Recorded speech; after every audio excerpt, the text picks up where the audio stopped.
Hello guys, welcome back to my channel. तो आज हम क्लास 9th का सेकंड चैप्टर करने जा रहे हैं, जिसका फर्स्ट पार्ट हम करेंगे द साउंड ऑफ म्यूज़िक। जिसका फर्स्ट पार्ट एक ऐसी लड़की की कहानी है जो कि म्यूज़िक को सुनती है और उसे अपना गोल बनाती है, उसे अपना करियर बनाती है और उसमें बहुत ज़्यादा फेमस होती है, जबकि वो खुद सुन नहीं पाती है।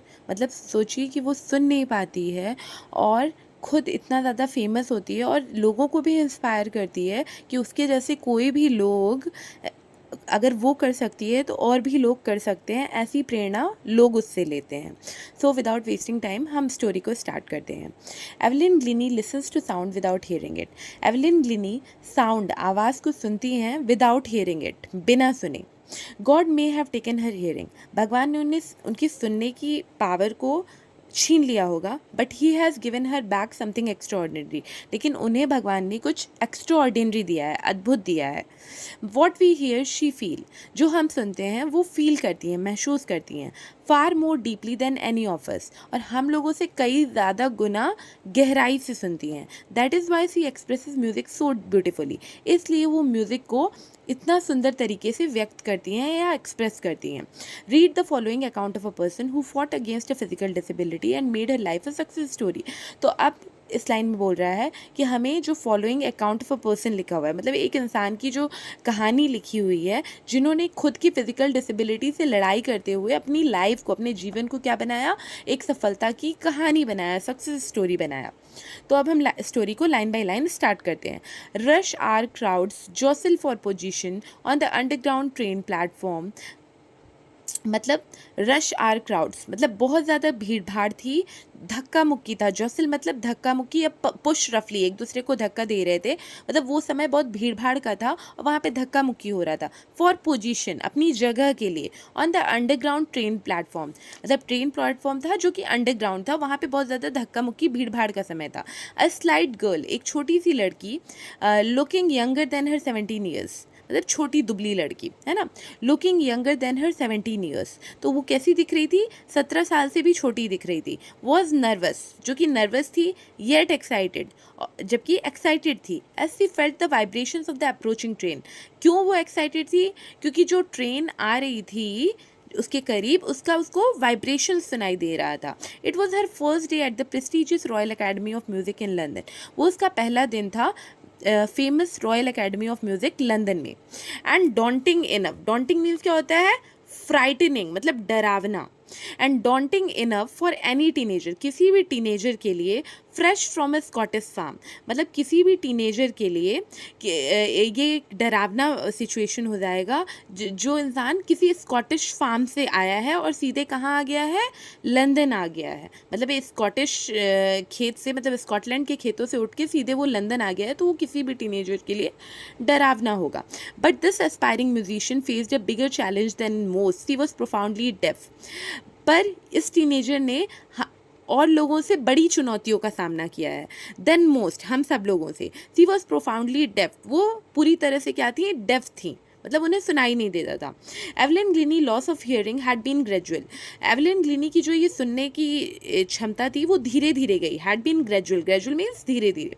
हर mother remembers noticing something was wrong, उनकी मम्मी को याद है कि नोटिस करती हैं कि कुछ धीरे धीरे गड़बड़ होता है। विद द 8-year-old एवलिन, जबकि 8 साल की लड़की Evelyn was waiting to play the piano, वो अपनी बारी का वेट ही कर रही थी पियानो बजाने के लिए। They called her name and she didn't move, उसके नाम को बुलाते हैं एवलिन को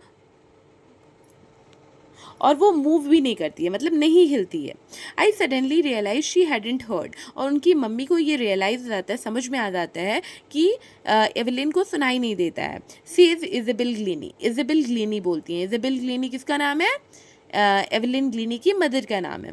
for quite a while Evelyn manage to conceal her growing deafness from friends and teachers, कुछ समय तक एवलिन जो है वो मैनेज कर लेती है छुपाने में जो उसकी बढ़ती हुई सुनने की क्षमता, मतलब बहरापन उसका जो बढ़ रहा था, उसको वो कुछ समय तक छुपा ले जाती है, अपने दोस्तों से, अपने टीचर्स से छुपा ले जाती है। But by the time she was 11, पर जब तक कि वो 11 साल की हुई, हर मार्क्स हैड डिटीरियोरेटेड, और उसके मार्क्स जो है वो घटने लगे। डिटीरियोरेटेड मतलब रिड्यूस्ड, उसके मार्क्स घटने लगे, रिड्यूस होने लगे। एंड हर हेड मिस्ट्रेस, और उसकी जो हेड मिस्ट्रेस या हेड टीचर थी, urged her parents to take her to a special school, और उसके पेरेंट्स से अर्ज करने लगे, बोलने लगे कि उसे कहाँ ले जाएं, स्पेशलिस्ट के पास ले जाएं, किसी स्पेशलिस्ट के पास ले जाएं। It was then discovered that her hearing was severely impaired as a result of gradual nerve damage, और तब इस बात का पता चला, इट वॉज देन डिस्कवर्ड, कि उसकी जो हियरिंग जो है वो सिवियरली इम्पेयर्ड हो गई है, ख़राब हो गई है।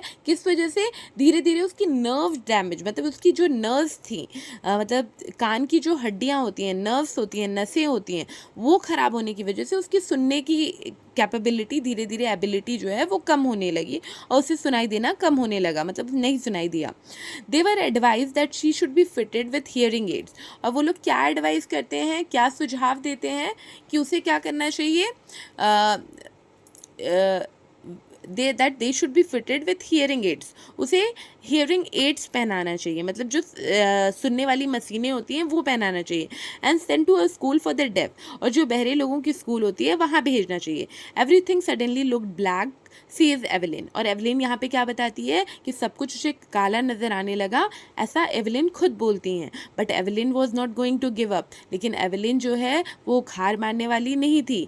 She was determined to lead a normal life, और उसने ऐसा दृढ़ निश्चय किया कि वो नॉर्मल लाइफ जिएगी।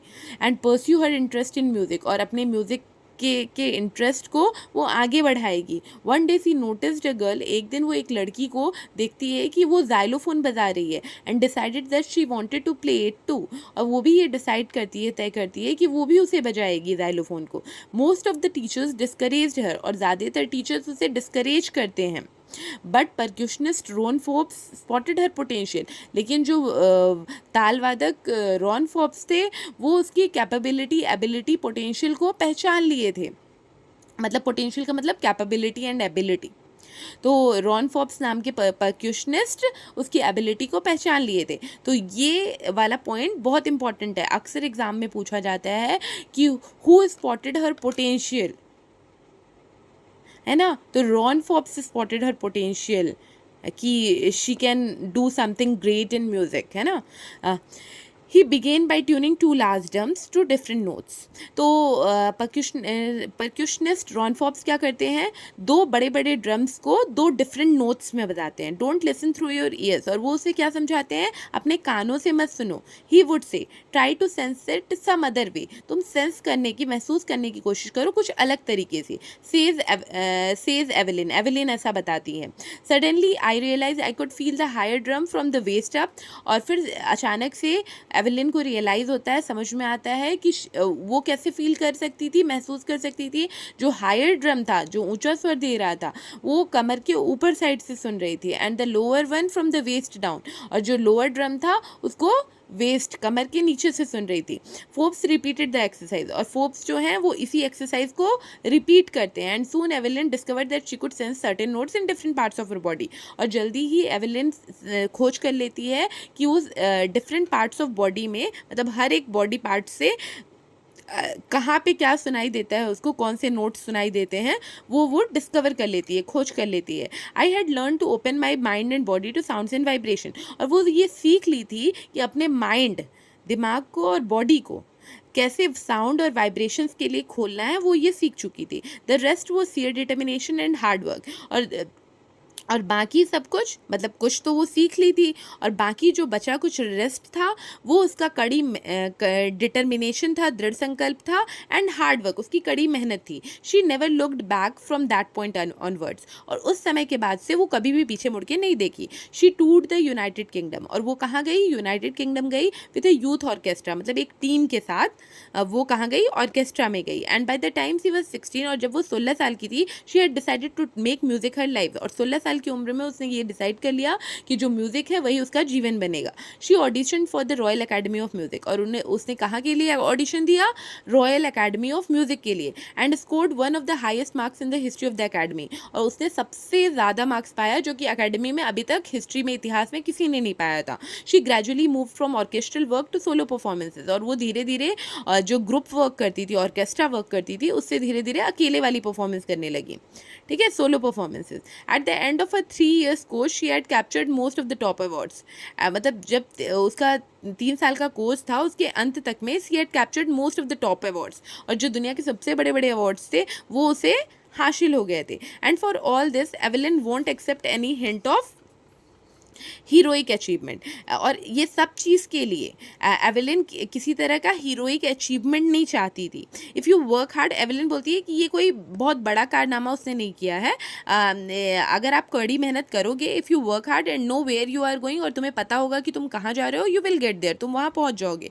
And she got right to the top, और वो वहीं सबसे ऊपर पहुँच गई थी। The world's most sought after multi percussionist with the mastery of some 1000 instruments and hectic international schedule, and she got right to the top, और वो सबसे ऊपर पहुंच गई थी। The world's most sought after multi percussionist, और उसने दुनिया के सबसे ज़्यादा जो मल्टी परक्यूशनिस्ट बजाने का वो था ना, मतलब एक ताल वादक बस वो थे, रॉन फॉब्स, और ये तरह तरह के वाद्य यंत्रों को बजा ले रही थी, मतलब 1000 इंस्ट्रूमेंट्स को, मतलब मास्टर उसने कर लिया था, मतलब मास्टर कर लिया था अपने 1000 इंस्ट्रूमेंट्स को, यंत्रों को बजाने का।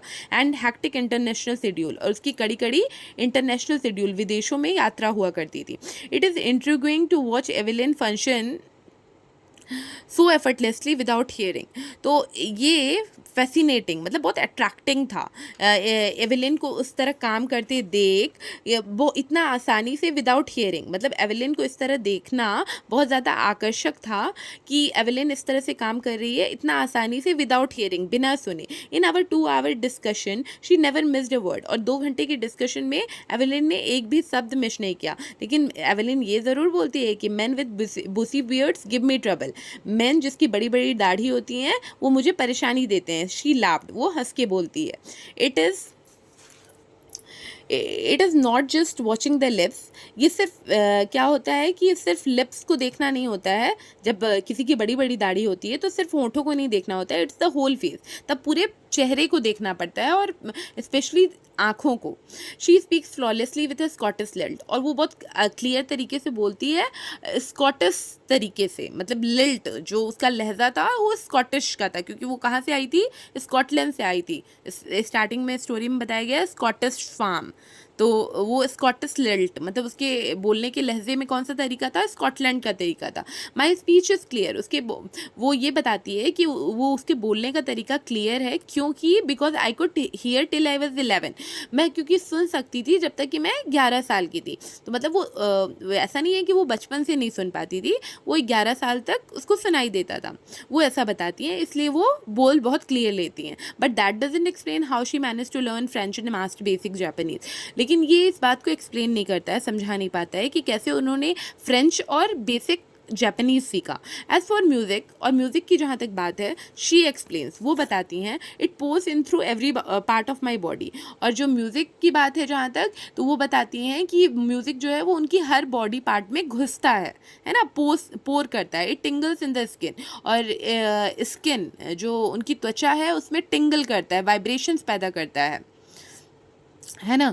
माई चेक बोन्स में एक साउंड पैदा करता है, टिंगल क्रिएट करता है, sensation. And even in my hair, और मेरे हेयर्स में भी। When she plays the xylophone, जब वो जाइलोफोन बजाती है, she can sense the sound passing up the stick into her finger tips, जब वो जाइलोफोन बजाती है तो वो साउंड को फील कर पाती है जब वो स्टिक से फिंगर टिप्स में जाता है, जो फिंगर के कोने होते हैं। By leaning against the drum she can feel the resonances flowing into her body, और जब वो ड्रम में झुकती है, ड्रम की ओर झुकती है, मतलब उसके अगेंस्ट झुकती है, तो क्या होता है? शी कैन फील द रेजोनेंसेस, जो उसका इको या साउंड होता है ना, उसको वो क्या करती है, उसकी गूंज को उसकी बॉडी में पूरा आ जाती है ऑन अ वुडन प्लेटफॉर्म, और जब लकड़ी का प्लेटफॉर्म या ज़मीन होता है, शी रिमूव्स हर शूज़, वो अपने जूतों को उतार देती है, सो दैट द वाइब्रेशंस, जो वाइब्रेशंस या साउंड है वो उसके बेयर फुट से, मतलब नंगे पाँव से उसकी बॉडी और उसके पैर तक ऊपर तक जाए,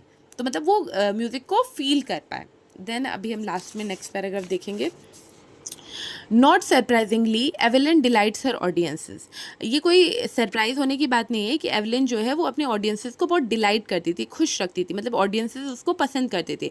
और 1991 में she was presented with the Royal Philharmonic Society's prestigious soloist of the year award. और 1991 में रॉयल फिलरमोनिक सोसाइटी ने उसे soloist of the year award दिया। She is master percussionist James Blade, और जेम्स ब्लेड परक्यूशनिस्ट जो वादक हैं वो क्या बोलते हैं, God may have taken her hearing, भगवान ने उनकी सुनने की क्षमता तो ले ली है, but he has given her back something extraordinary, लेकिन उन्हें कुछ अद्भुत दिया है। वॉट वी हियर, जो हम सुनते हैं, शी फील्स, वो महसूस करती हैं, far more deeply than any of us, और हम लोगों से गहराई से सुनती हैं। That is why she expresses music so beautifully, इसलिए वो म्यूजिक को इतना सुंदर तरीके से व्यक्त करती हैं। Evelyn confesses that she is something of A workaholic. Evelyn ये भी कहती हैं कि कन्फेस करती हैं, इस बात को मानती हैं कि वो थोड़ा उनको काम करने की लत है। I have just got to work, और मुझे अभी काम करने जाना ही है। Often harder than classical musician, और भी ज़्यादा कड़ी मेहनत करना है जो कि क्लासिकल म्यूजिशियंस करते हैं, उनसे भी ज़्यादा। But the rewards are enormous, लेकिन जो रिवॉर्ड्स और प्राइजेस मिलते हैं वो बहुत विशाल होते हैं, एनॉर्मस होते हैं, बड़े होते हैं। Apart from the regular concerts, जो रेगुलर कंसर्ट्स नॉर्मल कंसर्ट्स होते हैं, उसके अलावा एवेलिन जो है वो फ्री कंसर्ट्स भी देती थी, प्रिजन्स में, जेलों में, हॉस्पिटल्स में। She also gives high priority to classes for young musicians, और वो हाई प्रायोरिटी दिया करती थी किसको, यंग म्यूजिशियंस को, जो अभी आने वाले म्यूजिशियंस हैं उनको। And Richlin of the Beethoven fund for deaf children says, and Richlin Beethoven fund की डेफ चिल्ड्रन के बारे में बोलती हैं, जो कि डेफ चिल्ड्रन का फंड ये चलाती हैं, बेथोवेन फंड चलाती हैं। एंड रिचलिन वो क्या बोलती हैं, she is a signing inspiration for deaf children, वो एक इंस्पिरेशन या प्रेरणा का काम करती हैं बहरे बच्चों के लिए। They see that there is nowhere that they cannot नॉट गो, ये बच्चे देखते हैं कि ऐसा नहीं है कि वो कहीं नहीं जा सकते हैं। इन बच्चों को मतलब प्रेरणा मिलती है एवेलिन ग्लीनी से। Evelyn Glennie has already accomplished more than most people twice her age. Evelyn Glennie ने बहुत कुछ अचीव कर लिया था, अकम्प्लिश कर लिया था, जो कि उसके दोगुने एज के लोग अकम्प्लिश करते हैं। शी हैज़ ब्रॉड परक्यूजन, और उन्होंने परक्यूजन वाद्य यंत्र को ऑर्केस्ट्रा के ऊपर लाया है। एंड डिमॉन्स्ट्रेटेड, और क्या डिमॉन्स्ट्रेट किया है, that it can be very moving, और ये इससे भी ऊपर जा सकता है।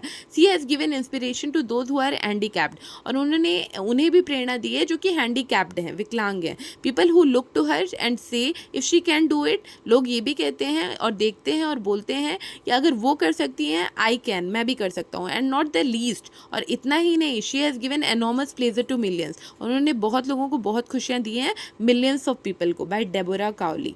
तो ये स्टोरी हमें भी बहुत ज़्यादा प्रेरणा देती है कि हमें लाइफ में कभी भी हार नहीं माननी चाहिए किसी भी सिचुएशन में।